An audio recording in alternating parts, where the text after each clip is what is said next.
tête, Jacques Chirac, 20% des voix. Énorme surprise, Jean-Marie Le Pen semble devoir être le second avec 17% des voix. Le 21 avril 2002, l'arrivée au second tour de Jean-Marie Le Pen aux élections présidentielles est un électrochoc pour toute une génération. Et ce qui est alors interprété comme une sorte d'accident de l'histoire va tout au contraire définir l'agenda politique pour les années à venir.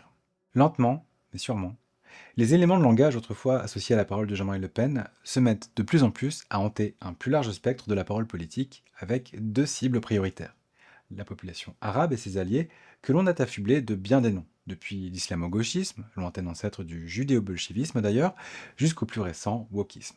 Mais dès lors, effectivement, qu'on est majeur, quel est l'argument que vous pouvez utiliser, mettre en avant pour faire passer une loi qui, à l'université, empêcherait le voile? À l'université ou dans l'espace public pour les jeunes filles, encore une fois, je ne méconnais pas les difficultés. Et vous dites, il faut...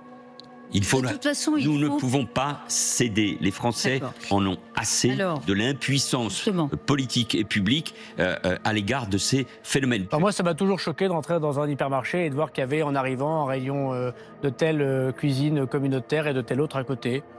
Voilà, en tout cas, moi, c'est mon opinion. C'est comme ça que ça commence, ce communautarisme. Ce machisme, cette influence du salafisme des frères musulmans, cette réalité que l'on connaît. Le problème des campagnes en islamophobie qui se multiplient, c'est que, contrairement à ce qu'ont placardé ces étudiants en disant l'islamophobie tue, non, c'est l'accusation d'islamophobie qui tue dans ce pays. Après avoir fui en Italie, Olivier Hadzovic, 20 ans, meurtrier d'Aboubacar Cissé, est de retour en France depuis hier après-midi. Il a été présenté à un juge d'instruction et mis en examen pour assassinat en raison de la race ou de la religion. Trop de complaisance avec une gauche qui a pris le contrôle de nos universités, de notre jeunesse, de nos rues et des élites intellectuelles de notre pays.